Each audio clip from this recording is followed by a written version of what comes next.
유정주입니다. 오늘 발언은 과거 역사 이야기로 시작해야겠습니다. 과거 1592년 임진왜란은 왜군이 부산진을 공격하면서부터였습니다. 구한말 일본 제국주의의 침탈은 부산의 초량 외관을 교두보로 삼으며 시작되었습니다. 역사적으로 부산은 일본이 한반도를 침략할 때 교두보로 삼은 통한의 땅이요 침략의 거점이었습니다. 그런 부산에 우길기가 들어왔습니다.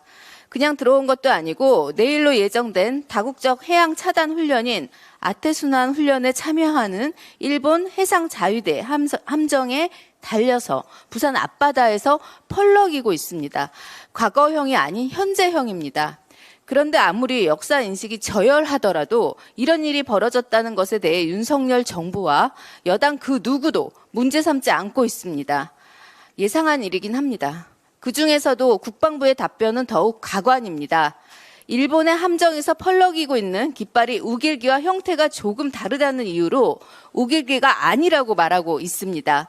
이미 지난해에도 일본 자위함기는 우길기와 형태가 좀 다르다. 형태가 아주 일치하지 않기 때문에 저희는 자위함기라 생각한다라고 한 바 있습니다. 일본의 우길기 홍보 자료를 보겠습니다. 해상자위대 자위함기와 육상자위대 자위대기는 우길 모양을 사용하도록 하고 있다고 하고 있습니다. 당사자인 일본은 같다고 하는데 우리가 나서서 다르다고 주장하고 있는 희한한 상황입니다.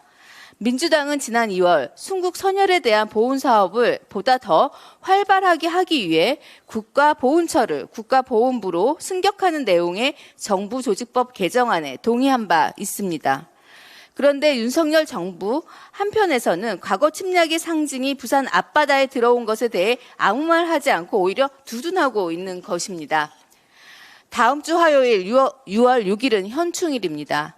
조국을 위해 희생하신 분들이 분노하지 않는 나라를 만들겠다던 윤석열 대통령님, 현충원 참배를 하실 예정입니까? 국방부 장관도 참배 예정입니까? 순국 선열의 면전에 당당히 고개를 들고 가실 예정입니까? 참 부끄럽습니다. 한 가지 더 보태면 주요 공약 파기가 습관화된 윤석열 정부의 무책임함 또한 부끄럽습니다. 오늘 본회의에 윤석열 대통령이 거부한 간호법이 재상정될 예정입니다. 국민의 건강권과 직결되는 법입니다. 그리고 윤석열 대통령의 대선 공약 중 하나였습니다. 당시 정책본부장이었던 원희룡 장관은 국민의힘은 누구 못지않게 앞장서서 조속히 간호법 입법이 될 수 있도록 최선을 다하겠다. 후보께서 직접 약속을 하셨다고 말했습니다. 그럼에도 불구하고 거부권을 행사하는 것은 심각한 인지 부조화에 따른 자기 부정행위입니다. 윤석열 대통령님, 한 입으로 두말하지 마십시오. 국민 보기 부끄럽지 않습니까? 끝으로 윤석열 대통령이 고개를 떳떳하게 들 곳은 대한민국이지 일본이 아닙니다. 윤석열 대통령과 현 정부의 역행하는 행보가 현재 대한민국의 대표 자화상이 되지 않기를 바랍니다. 이상입니다.